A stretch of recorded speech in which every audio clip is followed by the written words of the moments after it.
Hello my dear student, welcome back to my YouTube channel Subhash study centre.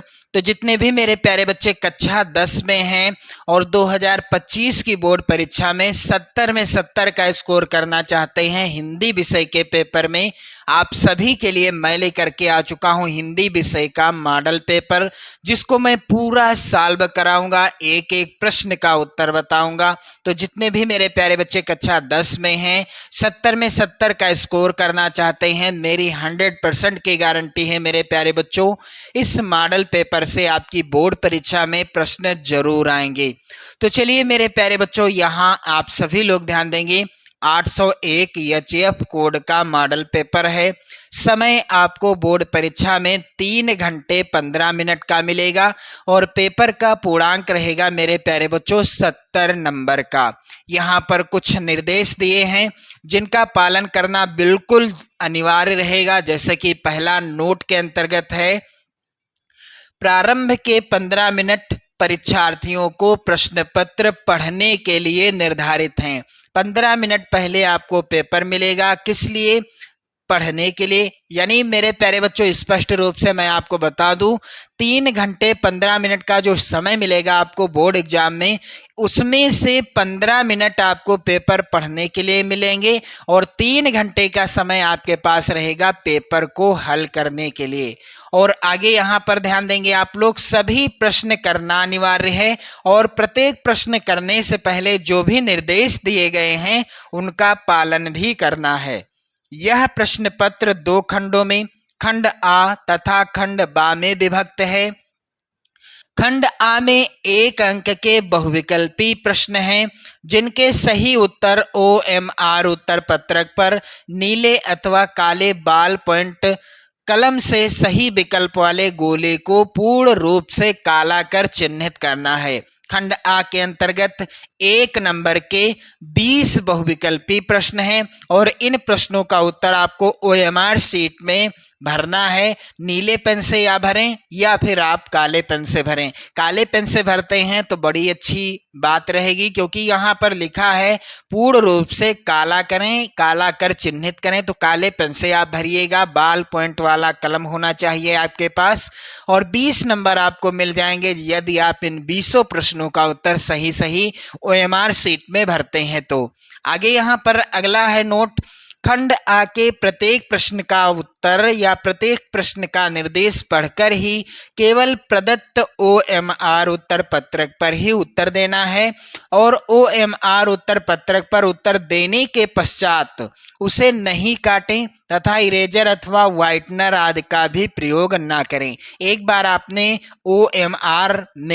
OMR sheet में option भर दिया, मान लीजिए A, B, C और D, ये पहले प्रश्न के ऑप्शन हैं और सही विकल्प है C वाला।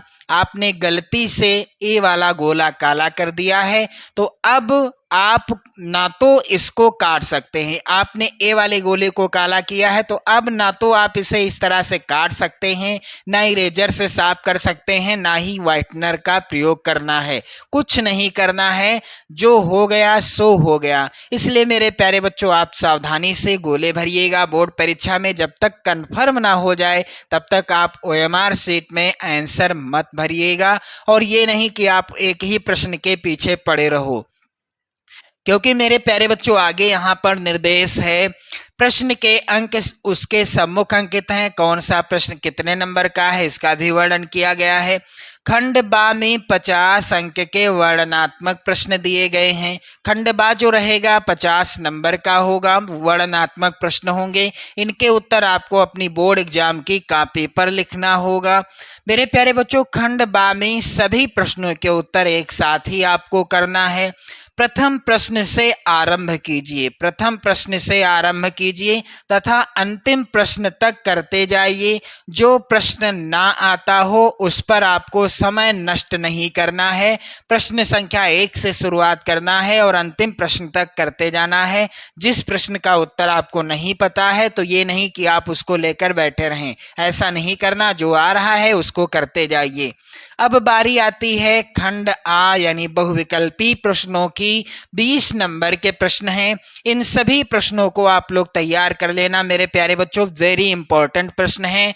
अब यहाँ पर पहला प्रश्न जो है, आचार्य रामचंद्र शुक्ल जी प्रसिद्ध हैं, तो आचार्य रामचंद्र शुक्ल जी किस लिए प्रसिद्ध हैं? यहाँ पर विकल्प दिए हैं ए, बी, सी और डी।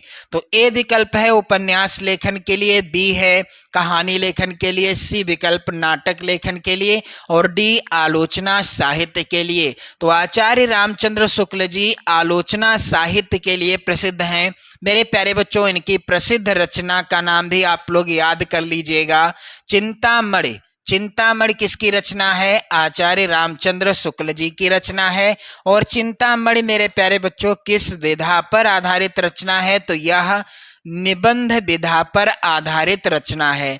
एक प्रश्न से मैं आपको कई प्रश्न भी बताता चलूंगा, तो वीडियो बिल्कुल भी स्किप मत करिएगा, वीडियो के लास्ट तक बने रहिएगा और मेरे प्यारे बच्चों एक बार शेयर जरूर कर देना। अगला प्रश्न मोस्ट इंपॉर्टेंट है।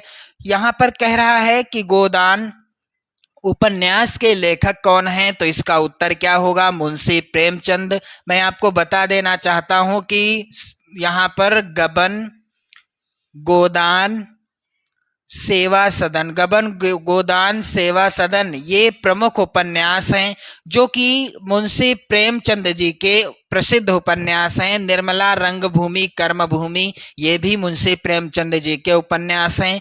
अगला प्रश्न मेरे प्यारे बच्चों कह रहा है कि नीड़ का निर्माण फिर के रचनाकार कौन है? नीड़ का निर्माण फिर के रचनाकार कौन है? इसका उत्तर हो जाएगा हरिवंश राय बच्चन, पहला ही विकल्प सही है। और यदि प्रश्न में आ जाता है मेरे प्यारे बच्चों कि नीड़ का निर्माण फिर किस विधा की रचना है? तो यह आत्मकथा विधा पर आधारित रचना है। मेरे प्यारे बच्चों आप सभी लोग ध्यान दीजिएगा, नीड़ का निर्माण फिर आत्मकथा विधा पर आधारित रचना है और यह रचना हरिवंश राय बच्चन जी की रचना है। अगला प्रश्न है झूठा सच उपन्यास के लेखक कौन है? तो झूठा सच किस विधा पर आधारित रचना है? यह उपन्यास है। और इसके लेखक कौन है? तो यहां पर उत्तर हो जाएगा डी वाला ऑप्शन, यशपाल जी। प्रश्न अगला है मेरे प्यारे बच्चों, छायावाद की मुख्य प्रवृत्ति, चाहे प्रवृत्ति लिखा हो चाहे लिखा हो विशेषता, एक ही चीज है, विशेषता लिखा हो या प्रवृत्ति लिखा हो। तो छायावाद की मुख्य प्रवृत्ति क्या है? रीति ग्रंथों का निर्माण या आश्रयदाताओं की प्रशंसा, या मेरे प्यारे बच्चों यहाँ पर आप देखेंगे अगला विकल्प है श्रृंगार और प्रेम वेदना। छायावाद की मुख्य प्रवृत्ति या विशेषता क्या है? डी वाला ऑप्शन सही होगा, श्रृंगार और प्रेम वेदना। अगला प्रश्न मेरे प्यारे बच्चों, कलम का सिपाही जीवनी है, कलम का सिपाही किसकी जीवनी है? तो इसका उत्तर होगा मुंशी प्रेमचंद जी की। आप लोग प्रश्न समझिएगा, यहाँ से 3 प्रश्न मैं आपको क्लियर करा रहा हूँ। पहला प्रश्न, कलम का सिपाही जीवनी है यानी किसकी जीवनी है? मुंशी प्रेमचंद जी की। कलम का सिपाही रचना है, कलम का सिपाही किसकी रचना है? अमृत राय जी की। आप लोग ध्यान देंगे, अमृत राय लेखक हैं कलम का सिपाही नामक रचना के। और एक प्रश्न और तैयार कर लीजिए, कलम का सिपाही किस विधा की रचना है? मेरे प्यारे बच्चों, कलम का सिपाही जीवनी विधा पर आधारित रचना है। किस विधा पर?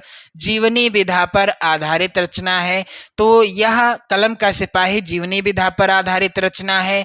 कलम का सिपाही के लेखक कौन है? अमृत राय जी हैं। कलम का सिपाही की किसकी जीवनी है यानी किसके बारे में अमृत राय जी ने लिखा है? कलम का सिपाही नामक जीवनी के अंतर्गत मुंशी प्रेमचंद जी की जीवनी है। अगला प्रश्न है, घनानंद किस काव्य धारा के कवि हैं? तो घनानंद मेरे प्यारे बच्चों किस काव्य धारा के कवि हैं? रीतिबद्ध, रीति मुक्त या रीति सिद्ध? तो यहाँ पर इस प्रश्न का आंसर आप लोग कमेंट करके बताइएगा कि घनानंद किस काव्य धारा के कवि हैं। प्रश्न अगला है, हंस पत्रिका के संपादक कौन हैं? तो हंस पत्रिका मेरे प्यारे बच्चों मुंशी प्रेमचंद जी के द्वारा संपादित की गई थी। जहाज का पंछी कृत की विधा क्या है? जहाज का पंछी किस विधा पर आधारित रचना है? तो मेरे प्यारे बच्चों, जहाज का पंछी किस विधा पर आधारित रचना है? यह उपन्यास विधा पर आधारित रचना है। और इसके लेखक कौन हैं? इलाचंद्र जोशी, इलाचंद्र जोशी। अगला प्रश्न है, तार सप्तक का प्रकाशन वर्ष कब है या कब हुआ? तार सप्तक का प्रकाशन कब हुआ था? तो सन 1943 ईस्वी में। सी वाला ऑप्शन सही हो जाएगा।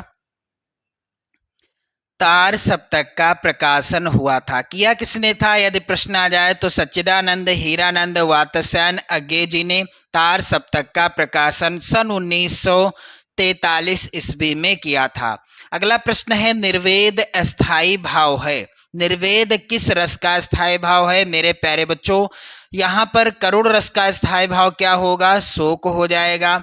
अद्भुत रस का स्थायी भाव क्या हो जाएगा? जुगुप्सा। जुगुप्सा आप लोग ध्यान देंगे। हास्य रस का स्थायी भाव हास हो जाएगा। और शांत किस रस का स्थायी भाव है मेरे प्यारे बच्चों? यहाँ पर यही है, शांत रस का स्थायी भाव क्या है? यहाँ पर निर्वेद है। ये वाला ऑप्शन सही हो जाएगा। अगला प्रश्न, पीपर पात सरिस मन डोला में अलंकार कौन सा है? तो पीपर पात सरिस मन डोला यानी पीपल के पत्ते के समान, पीपल के पत्ते के समान, सरिस यानी समान, मन डोला यानी मन डोलने लगा। तो यहाँ पर उपमा यानी तुलना की गई है, इसलिए यहाँ पर उपमा अलंकार है। जहाँ पर किसी वस्तु की किसी व्यक्ति के साथ या किसी प्रसिद्ध वस्तु की किसी प्रसिद्ध वस्तु के साथ या व्यक्ति की किसी वस्तु के साथ उपमा या तुलना की जाती है, वहां होता है उपमा अलंकार। अगला प्रश्न मेरे प्यारे बच्चों, रोला छंद में कुल कितने चरण होते हैं? तो रोला छंद में कुल 4 चरण होते हैं। बी वाला ऑप्शन सही हो जाएगा। और आप लोग कमेंट करके बताइएगा रोला छंद के प्रत्येक चरण में कितनी मात्राएं होती हैं, इसका उत्तर आप लोग जो है कमेंट करके बताइएगा। अगला प्रश्न है, आगमन में किस उपसर्ग का प्रयोग हुआ है? तो आगमन में मेरे प्यारे बच्चों यहाँ पर आ, बड़ा आ यानी दीर्घ आ का प्रयोग हुआ है। भलाई में प्रत्यय क्या है? तो भलाई में प्रत्यय बी वाला ऑप्शन आई प्रत्यय है। नीलांबर में कौन सा समास है? तो नीलांबर में मेरे प्यारे बच्चों यहाँ पर कौन सा समास है? आप लोग ध्यान देंगे, कर्मधारय समास है। कौन सा? डी वाला ऑप्शन सही हो जाएगा। आम का तत्सम रूप क्या है? तो आम का तत्सम रूप हो जाएगा आम्र। कर्तवाच्य में किसकी प्रधानता होती है? तो कर्तवाच्य में मेरे प्यारे बच्चों कर्तवाच्य में कर्ता की प्रधानता होती है। यहाँ पर सी वाला ऑप्शन सही होगा। अगला प्रश्न है, तभ्या शब्द में वचन और विभक्ति कौन सा है या क्या है? इसका उत्तर होगा मेरे प्यारे बच्चों बहुवचन चतुर्थी विभक्ति। प्रश्न संख्या 20 है, निम्नलिखित में सर्वनाम है। तो सर्वनाम यहाँ पर डी वाला ऑप्शन है वह। अब बारी आती है मेरे प्यारे बच्चों खंडबा, जो कि वर्णनात्मक प्रश्नों से संबंधित रहेगा। 50 नंबर के प्रश्न आएंगे। चलिए मेरे प्यारे बच्चों, यहाँ पर पहला प्रश्न दिया गया है, निम्नलिखित गद्यांश पर आधारित 3 प्रश्नों का उत्तर दीजिए। यहाँ पर 3 प्रश्नों का उत्तर देने पर आपको 6 नंबर मिलेंगे। तो चलिए मेरे प्यारे बच्चों, जो पहला यहाँ पर गद्यांश है वेरी इंपॉर्टेंट है बोर्ड परीक्षा 2025 के लिए, क्योंकि यह गद्यांश हर साल बोर्ड परीक्षा में आता है। चलिए मेरे प्यारे बच्चों, यहाँ पर आप लोग ध्यान देंगे। कुसंग का ज्वर सबसे भयानक होता है। यह केवल नीति और सद्वृत्ति का ही नाश नहीं करता, बल्कि बुद्धि का भी क्षय करता है। किसी युवा पुरुष की संगति, यहाँ पर आप लोग ध्यान देंगे, थोड़ा सा मिसप्रिंट है, मैं आपको बता रहा हूँ। संगति यदि बुरी होगी तो वह उसके पैरों में बंधी चक्की के समान होगी, जो उसे दिन दिन अवनत के गड्ढे में गिराती जाएगी। और यदि मेरे प्यारे बच्चों अच्छी होगी तो सहारा देने वाली बाहु के समान होगी, जो उसे निरंतर उन्नत की ओर उठाती जाएगी। चलिए मेरे प्यारे बच्चों, पहला प्रश्न यहाँ पर है, उपर्युक्त गद्यांश का संदर्भ लिखिए। तो उपर्युक्त गद्यांश का संदर्भ क्या हो जाएगा? यहाँ पर आप सभी लोग ध्यान देंगे, इस तरह से संदर्भ लिखा जाएगा। उत्तर संख्या 1, यहाँ पर संदर्भ हेडिंग डाल दी जाएगी। प्रस्तुत गद्यांश हमारी पाठ्य पुस्तक हिंदी आप काले पेन से लिख देना, के गद्य खंड भी आप काले पेन से लिख देना, में संकलित आचार्य रामचंद्र शुक्ल जी के द्वारा लिखित मित्रता नामक निबंध से उद्धृत है। तो पाठ का नाम और लेखक का नाम भी आप काले पेन से लिख दीजिएगा। संदर्भ इसी तरह से लिखा जाएगा, मित्रता पाठ का कोई भी गद्यांश आता है तो। मेरे प्यारे बच्चों, मैंने आपसे कहा था प्रत्येक प्रश्न का उत्तर बताऊंगा आप सभी को। चलिए दूसरा प्रश्न है यहाँ पर, गद्यांश के रेखांकित अंश की व्याख्या कीजिए। तो गद्यांश का रेखांकित अंश है क्या मेरे प्यारे बच्चों? किसी युवा पुरुष की संगति यदि बुरी होगी तो वह उसके पैरों में बंधी चक्की के समान होगी, जो उसे दिन दिन अवनत के गड्ढे में गिराती जाएगी, और यदि अच्छी होगी तो सहारा देने वाली बाहु के समान होगी, जो उसे निरंतर उन्नत की ओर उठाती जाएगी। तो इसका जो है आप देखेंगे रेखांकित अंश की व्याख्या क्या होगी। तो यहाँ पर आप लोग ध्यान देंगे, रेखांकित अंश की व्याख्या हेडिंग डाल दी जाएगी। आचार्य रामचंद्र शुक्ल जी कहते हैं कि कोई नवयुवक बुरी संगत में फंस जाता है तो उसका विनाश निश्चित है। बुरी संगत उसके पैरों में बंधी चक्की के समान हो जाती है। बुरी संगत मनुष्य को पतन के गड्ढे में नीचे ही नीचे ढकेलती जाती है। इसके विपरीत यदि किसी को अच्छी संगत मिल जाती है तो वह सहारा देने वाली भुजा के समान होती है। जिस प्रकार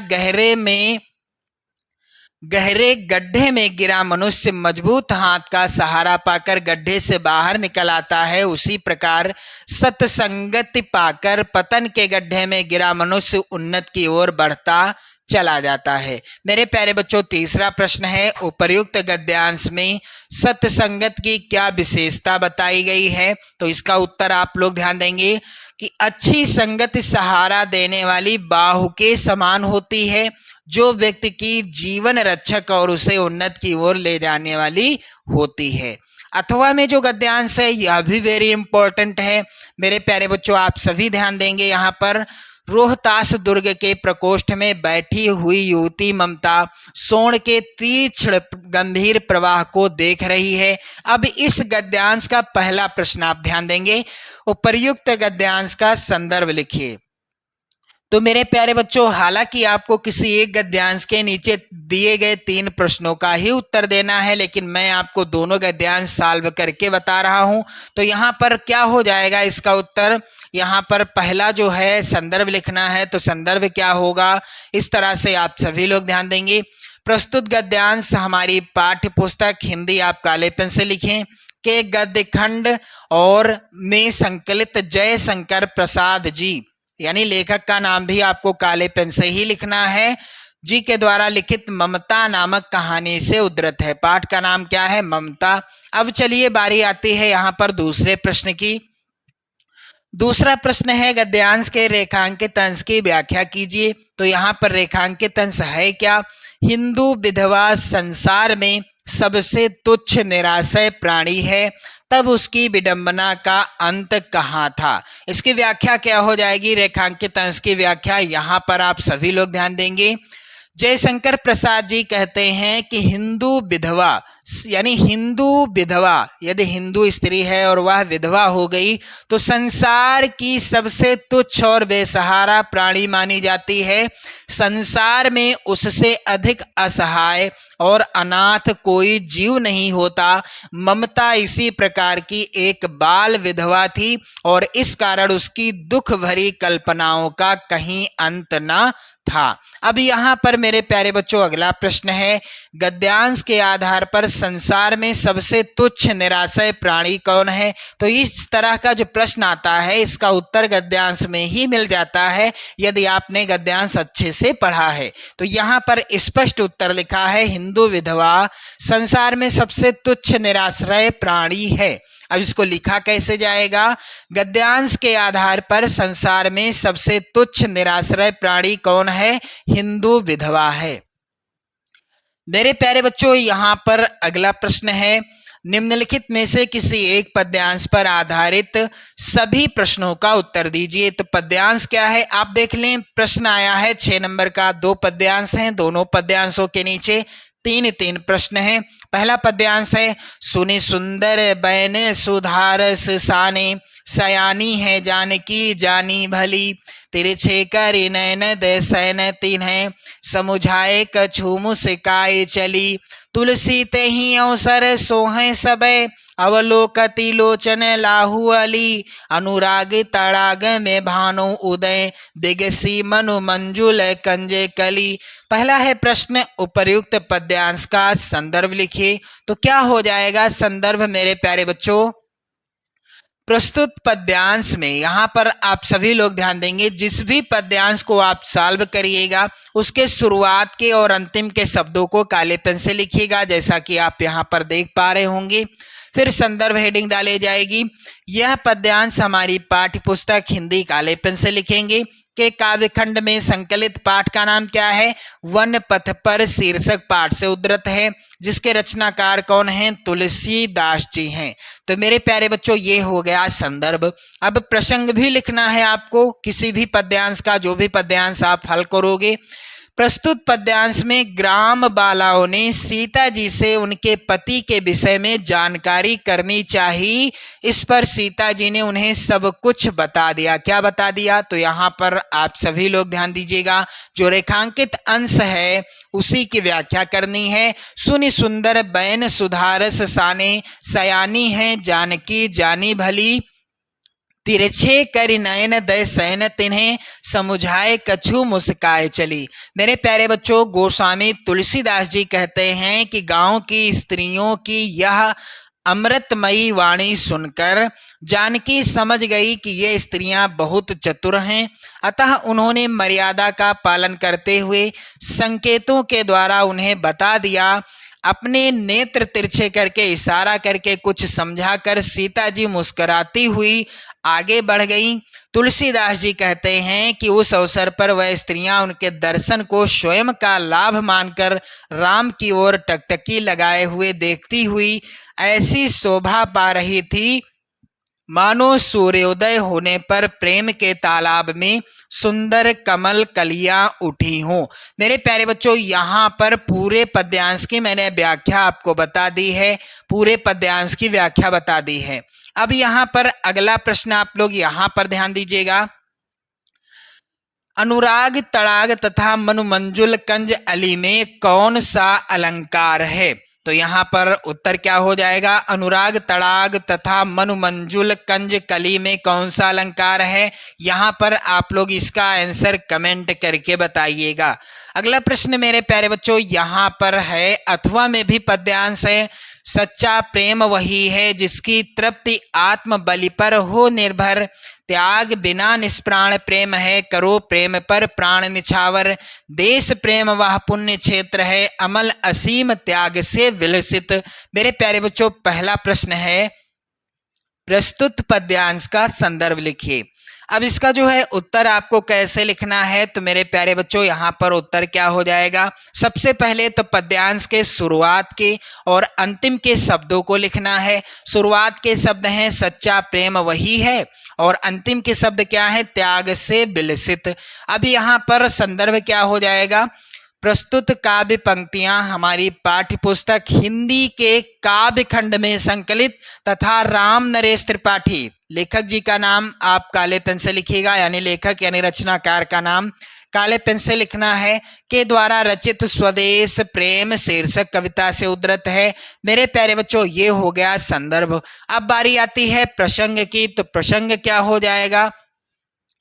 कवि का कथन है कि देश प्रेम के लिए त्याग और बलिदान की भावना आवश्यक है। चलिए मेरे प्यारे बच्चों, अब बारी आती है कि व्याख्या क्या हो जाएगी। तो मैं आपको पूरे पद्यांश की व्याख्या बताऊंगा। यहाँ पर आप सभी लोग ध्यान देंगे। कवि प्रेम की व्याख्या करते हुए कहते हैं कि हे प्रिय बंधु, सच्चा प्रेम वही है जिसमें आत्म बलिदान की भावना होती है, अर्थात आत्म त्याग पर ही सच्चा प्रेम निर्भर होता है। सच्चे प्रेम के लिए यदि हमें अपने प्राणों को भी निछावर करना पड़े तो पीछे नहीं हटना चाहिए। बिना त्याग के प्रेम प्राणहीन या मृत है। त्याग से ही प्रेम में प्राणों का संचार होता है, अतः सच्चे प्रेम के लिए प्राणों का बलिदान करने को भी सदैव प्रस्तुत रहना चाहिए। देश प्रेम वह पवित्र भावना है जो निर्मल और बलिदान सीमा रहित त्याग से सुशोभित होती है। देश प्रेम की भावना से ही मनुष्य की आत्मा विकसित होती है।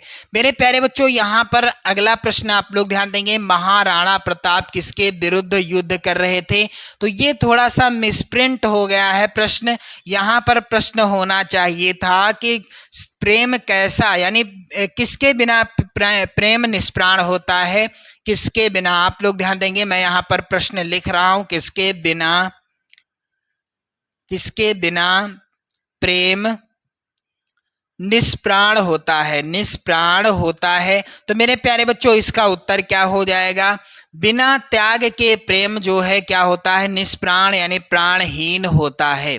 मेरे प्यारे बच्चों, यहाँ पर अगला प्रश्न आप ध्यान देंगे, निम्नलिखित में से किसी एक संस्कृत गद्यांश का संदर्भ सहित हिंदी में अनुवाद कीजिए। 5 नंबर का प्रश्न आएगा। पहला यहाँ पर गद्यांश है, वाराणसी प्राचीन कालादेव गेहे गेहे विद्याया दिव्यम ज्योति धोतते। मेरे प्यारे बच्चों, यहाँ पर इसका चलिए मैं संदर्भ और हिंदी अनुवाद आपको बताता चलूं।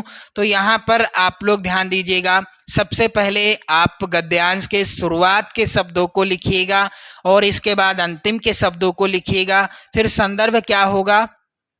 प्रस्तुत संस्कृत गद्यावतरण हमारी पाठ्य पुस्तक हिंदी के संस्कृत खंड के अंतर्गत वाराणसी नामक पाठ से उद्धृत है। मेरे प्यारे बच्चों, अब इसका हिंदी अनुवाद क्या हो जाएगा? तो वाराणसी में प्राचीन काल से ही घर घर में विद्या की अलौकिक ज्योति प्रकाशित होती रही है। आगे है, अधुना अपि अत्र संस्कृत वाग्धारा सता प्रवाहित जनानाम ज्ञानाश्च वर्धयति। मेरे प्यारे बच्चों, यहाँ पर इसका होगा हिंदी अनुवाद की आज भी यहाँ संस्कृत वाणी की धारा निरंतर प्रवाहित रहती है और लोगों का ज्ञान बढ़ाती है।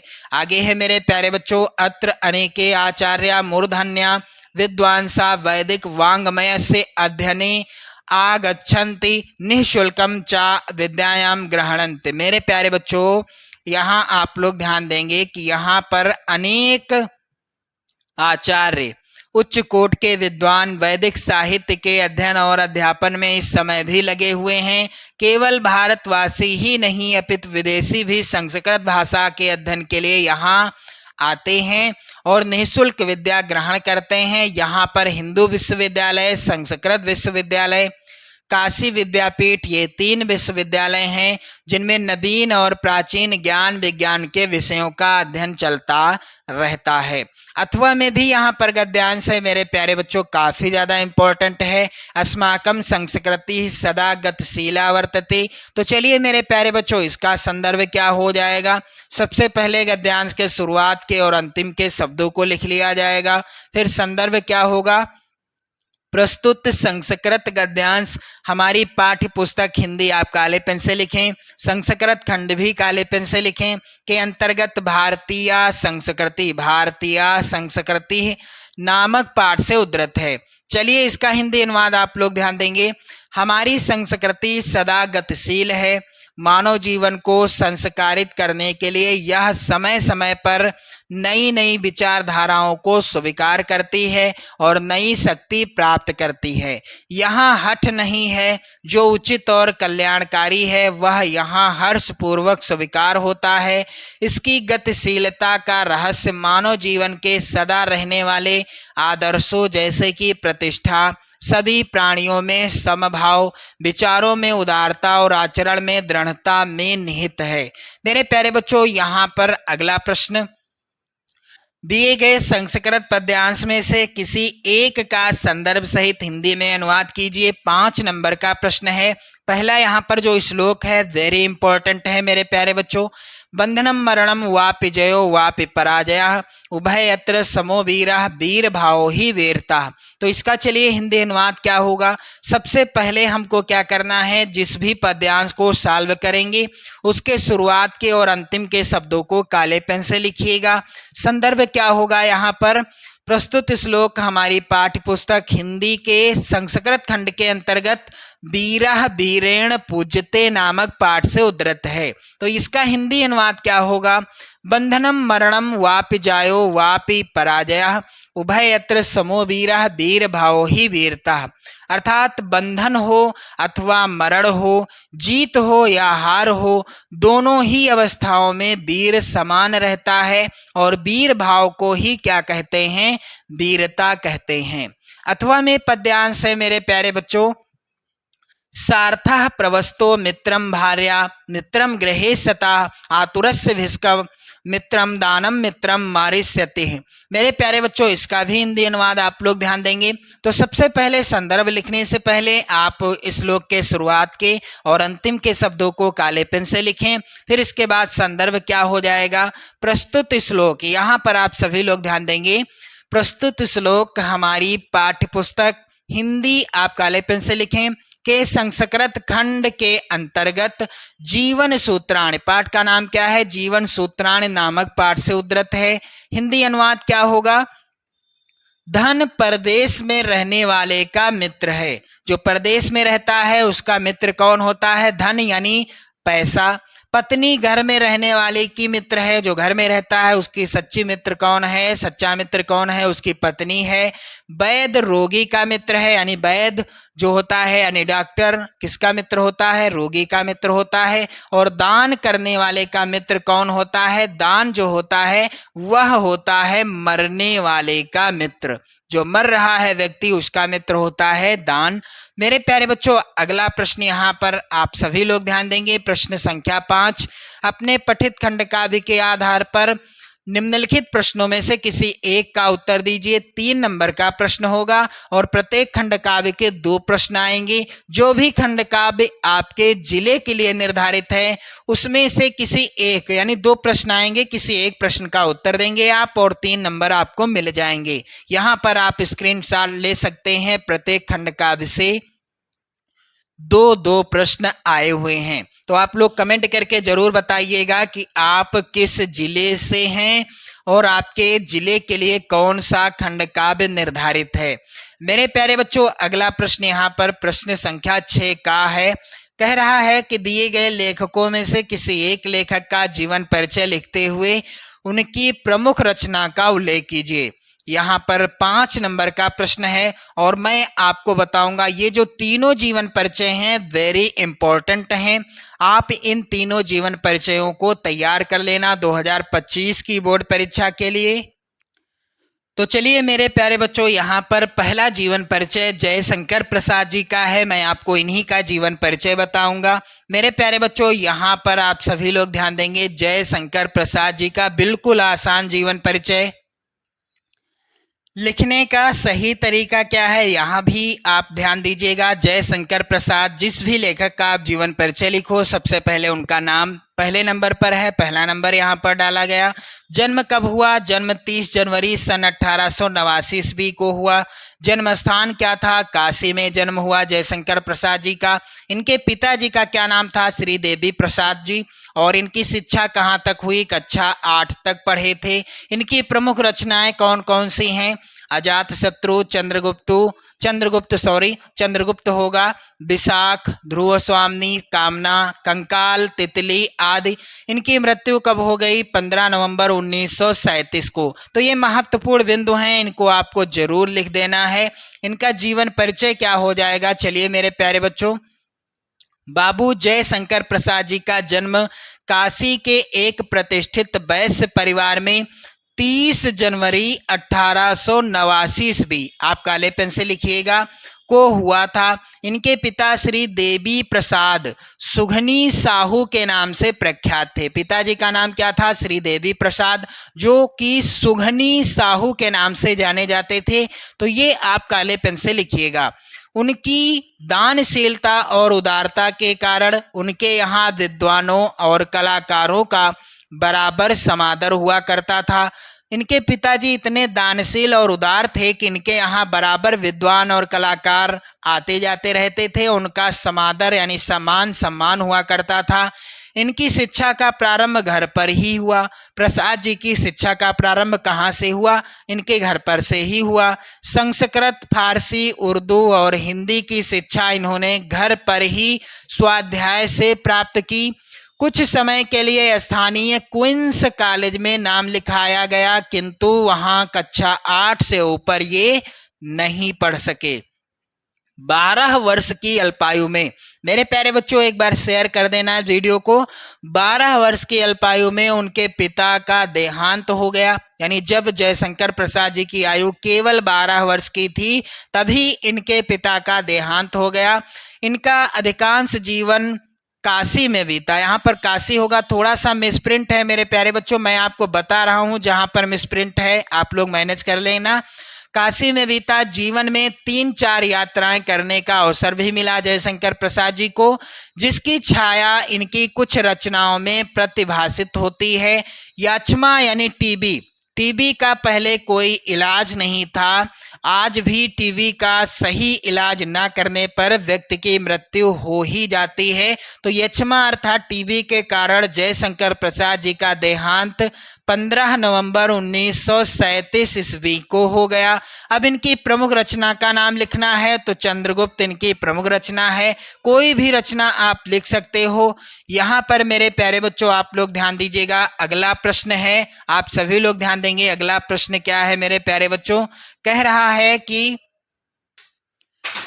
अगला प्रश्न है मेरे प्यारे बच्चों, दिए गए कवियों में से किसी एक कवि का जीवन परिचय देते हुए उनकी एक प्रमुख रचना का उल्लेख कीजिए। मेरे प्यारे बच्चों 5 नंबर का प्रश्न आएगा। महाकवि सूरदास, सुमित्रानंदन पंत और बिहारी लाल जी का जीवन परिचय आप लोग जरूर तैयार कर लेना 2025 की बोर्ड परीक्षा के लिए। चलिए मैं आपको बता दूं बिहारी लाल जी का जीवन परिचय। तो बिहारी लाल जी का जीवन परिचय आप लोग ध्यान दीजिएगा, यहाँ पर तीसरे नंबर पर है, 6 खा के अंतर्गत है। तो यहाँ पर बिहारी लाल जी का जन्म कब हुआ ये महत्वपूर्ण बिंदु है, आप इसी तरह से लिख देना। जन्म हुआ सन 1603 ईस्वी में।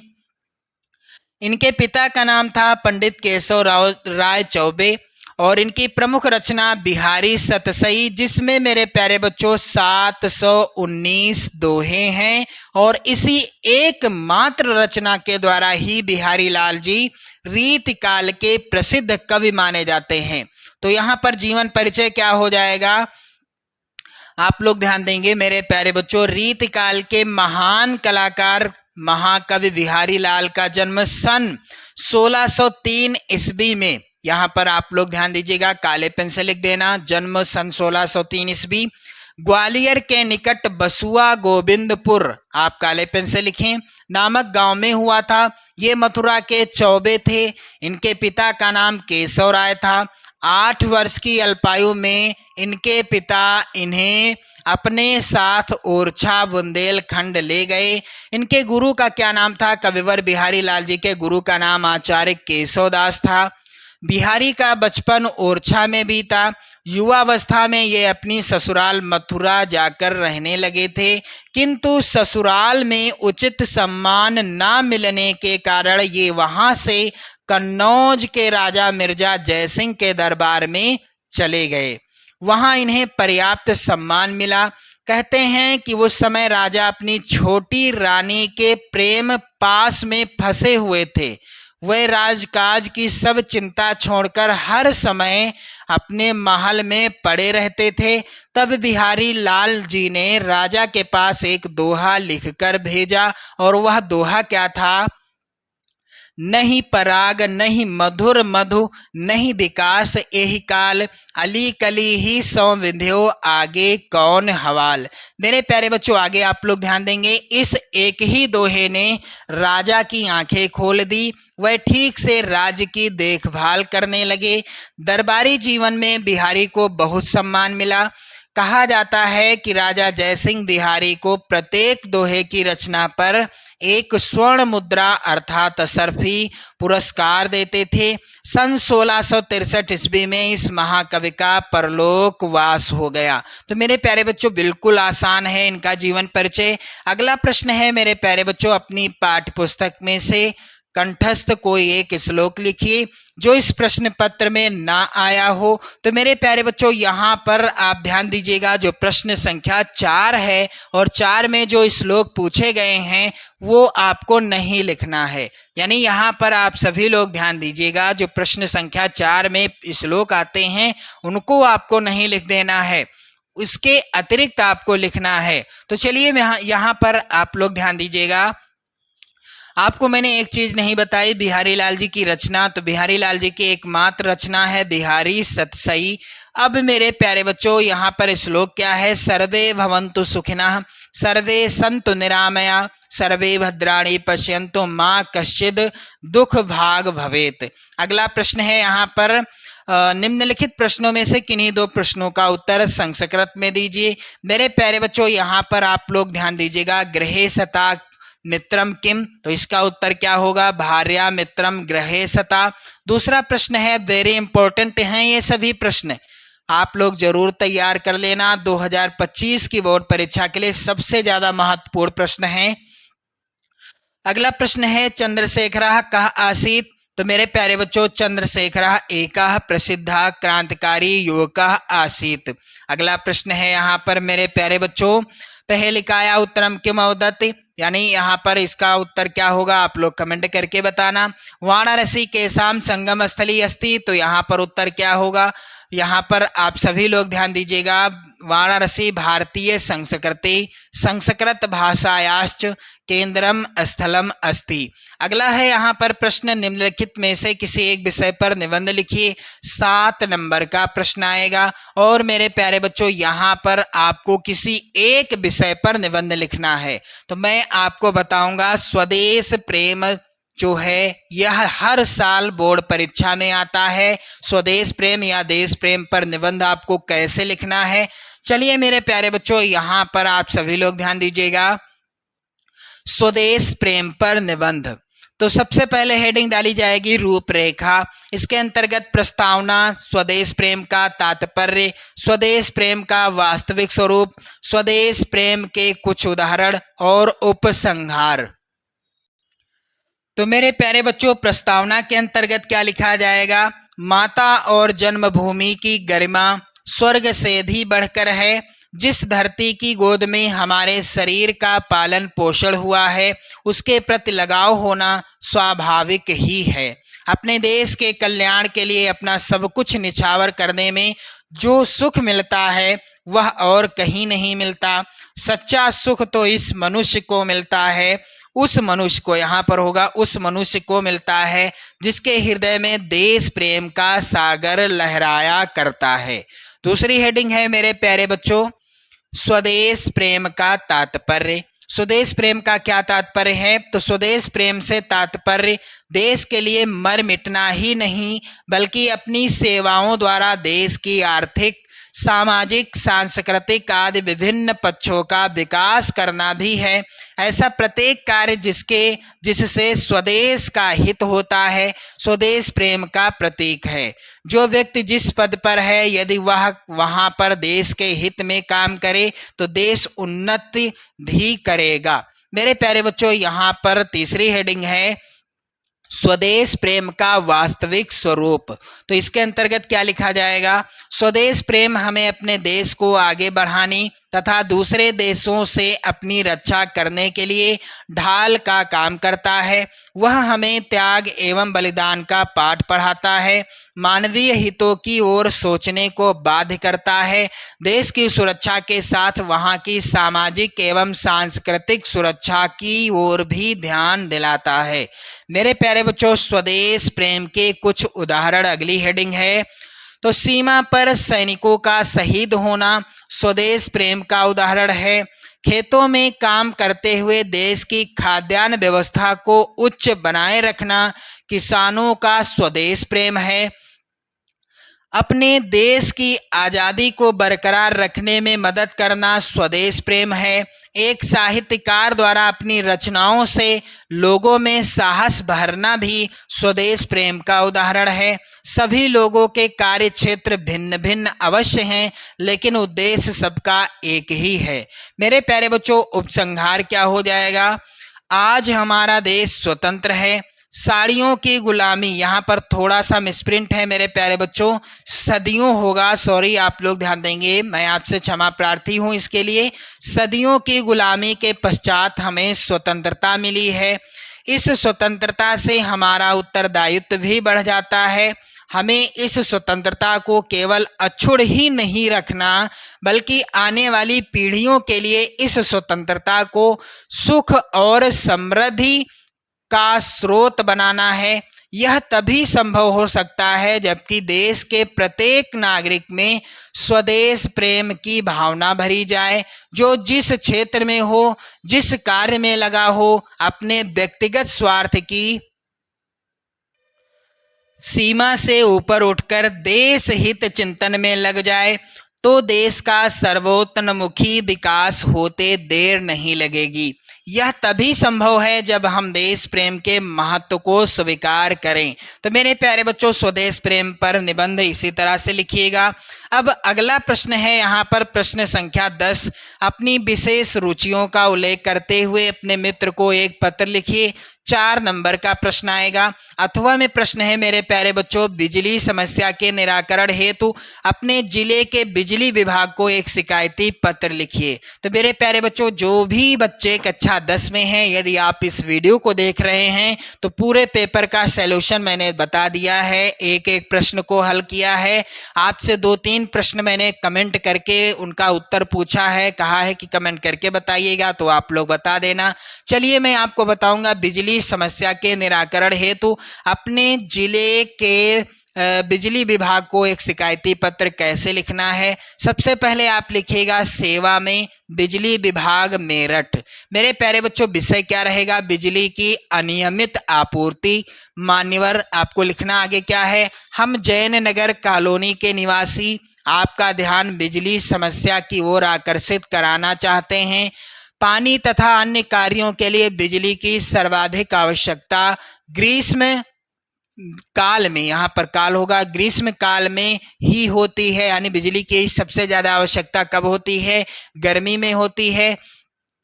और हम सब अप्रैल के प्रारंभ से ही अनुभव कर रहे हैं कि भरपूर गर्मी प्रारंभ होने से पूर्व ही बिजली की आपूर्ति कम हो गई है। बिजली जीवन की मूलभूत आवश्यकता है, कोई भी लोकप्रिय सरकार इसकी उपेक्षा नहीं करती। अब लाइन आपको चेंज कर देना है।